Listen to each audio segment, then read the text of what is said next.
Minimum যে স্যালারিটা হয় 1.5 লাখের উপরে। যদি কেউ সেলুনের কাজ জানে, সেলুনের কাজের এখানে ডিমান্ড আছে। পাশাপাশি রান্নার কাজ যদি কেউ জানে, অ্যাটলিস্ট কাটাকাটি এগুলো একটু শিখে, এগুলো ভবিষ্যতে তার কাজে আসে। আচ্ছা ভাই, এগুলোতে বেতন কিরকম হইতে পারে? সুপ্রিয় দর্শক, আসসালামু আলাইকুম। আমরা আছি মূলত এখন বার্সেলোনা শহরে। এই শহরের একজন বাংলাদেশি ভাই যিনি এখানে দীর্ঘদিন যাবৎ এখানে বসবাস করতেছেন। আসুন ওনার মুখ থেকে শুনি আমরা যে আপনি আসলে এই দেশে কয় বছর যাবৎ এখানে আছেন? আমি এই দেশে আছি 13 বছর পার হইল। এখানে আমার নিজস্ব বিজনেস আছে, 2টা সুপার মার্কেট আছে আল্লাহর রহমতে। কাগজপত্র সবকিছু আপনার ঠিকঠাক আছে, তাই না? আলহামদুলিল্লাহ, আমার কাগজে প্রায় 9 বছর পার হয়েছে কাগজ। আচ্ছা, 9 বছর আগে আপনি এখানে কাগজ পাইছেন। এখন বাংলাদেশের মানুষরা তো অনেক জানার আগ্রহ ইউরোপের ব্যাপারে। তো আপনি কি মনে করেন যে স্পেনে যদি কেউ আসতে চায় ভালো হবে কিনা, বা এখানকার মানুষের কাজের ব্যবস্থা কিরকম?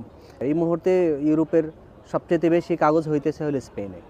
আর পর্তুগাল বা অন্যান্য দেশ এখন কাগজ হইতেছে না। কি ধরনের কাজের চাহিদা আছে আপনি মনে করেন? যদি কেউ সেলুনের কাজ জানে, হ্যাঁ, সেলুনের কাজের এখানে ডিমান্ড আছে।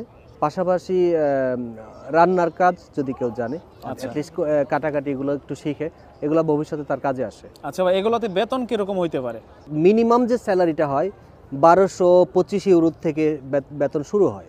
আচ্ছা, হ্যাঁ, এটা একেবারে মিনিমাম একটা মানুষ ফুল টাইম কাজ আপনি করে। যেটা বলেন এটা কি আওয়ারলি নাকি এটা মান্থলি হিসাব বলে? এটা হলো 8 ঘন্টা যদি দৈনিক কাজ করে, সপ্তাহে 5 দিন, হ্যাঁ, মান্থলি স্যালারি হবে তার এটা।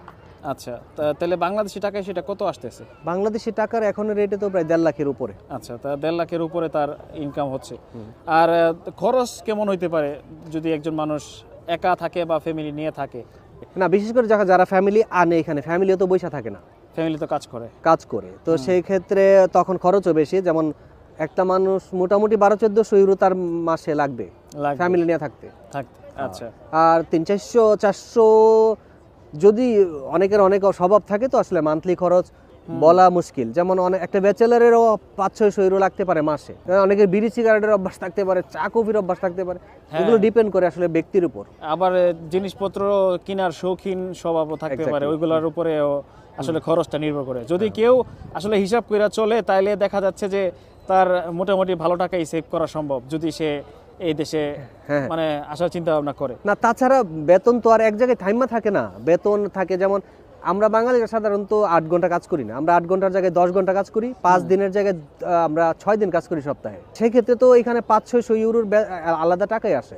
ওই টাকাটা যখন আসে এখানে তো 1700-1800 ইউরো হয় সব মিলে। তারপর এখানে যে ট্যাক্স যেটা জমা হয়, ট্যাক্স থেকে আমাদের যখন আমরা জবলেস থাকি, ফ্যাসিলিটিগুলো আমরা পাই এখানে। ওই টাকা থেকেও দেখা গেছে কি 12 মাস যদি একটা মানুষ কাজ করে, 4 মাস তার যদি বয়সেও থাকে